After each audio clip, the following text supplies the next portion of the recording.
The Paradise Papers have once again revealed the ingenuity and energy the superrich are willing to deploy to keep their money away from the taxman. By illuminating the scale of this injustice, journalists have provided an invaluable service.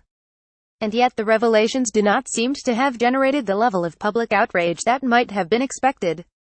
At a time of staggering global inequality, it is perhaps surprising that people are not more animated by the determination of the ultrarich to avoid their obligations to support our roads, hospitals, soldiers and schools, when regular citizens are unable to take advantage of such arrangements. However, this relative lack of concern is consistent with research on people's attitudes towards tax avoidance.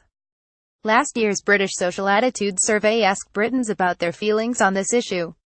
Our analysis of this data with Ben Balmberg-Geiger of the University of Kent revealed that the British public believes tax avoidance to be commonplace. Around one-third of taxpayers are assumed to have exploited a tax loophole. In moral terms, people seem rather ambivalent. Less than half, 48%, thought that legal tax avoidance was usually or always wrong. By contrast, more than 60% of Britons believe it is usually or always wrong for poorer people to use legal loopholes to claim more benefits. In other words, people are significantly more likely to condemn poor people for using legal means to obtain more benefits than they are to condemn rich people for avoiding tax. This is a consistent finding across many different studies. For example, detailed interviews conducted by the Joseph Rowntree Foundation in the wake of the 2008 financial crisis found that people tended to be far more exercised by the prospect of low-income groups exploiting the system than they were about high-income groups doing the same. This discrepancy is reflected in government priorities.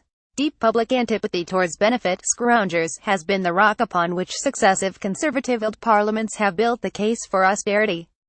Throughout his premiership, David Cameron, along with his Chancellor, George Osborne, kept the opposition between hard-working people and lazy benefit claimants right at the center of their messaging on spending cuts.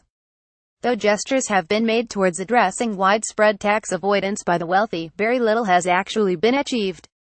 This stands in stark contrast to the scale and speed with which changes have been made to welfare legislation. Will the Paradise Papers shift the public's focus? The leaks alone are seemingly not enough. The 2016 British Social Attitudes Survey was conducted just 4 months after the release of the Panama Papers. Even then, the British public remained more concerned about benefit claimants than tax avoiders. Fundamentally, the Paradise Papers are about numbers, vast sums of money disappearing offshore that could be spent on public services here in the UK.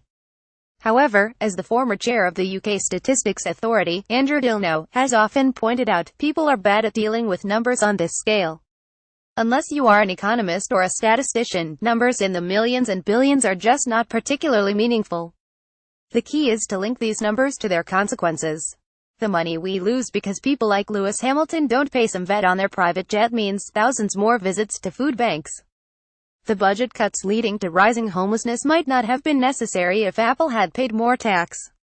Fewer people might have killed themselves after a weird capability assessment if companies like Alphabet Google had not registered their offices in Bermuda, and the downward pressure on benefits payments was not so intense. The causal chains connecting these events are complex and often opaque, but that does not make their consequences any less real, especially for those who have felt the hard edge of austerity. The Paradise Papers have dragged the murky world of offshore finance into the spotlight. However, calls for change may founder against the British public's persistent focus on the perceived crimes of the poor. That is, unless we, as academics, politicians, journalists and others, can articulate how the decisions of the very rich contribute to the expulsion of the vulnerable from the protection of state-funded public services. Quite simply, people get hurt when the rich don't pay their taxes. Robert de Vries is a lecturer at the University of Kent. Aaron Reeves is a research fellow at LSE's International Inequalities Institute.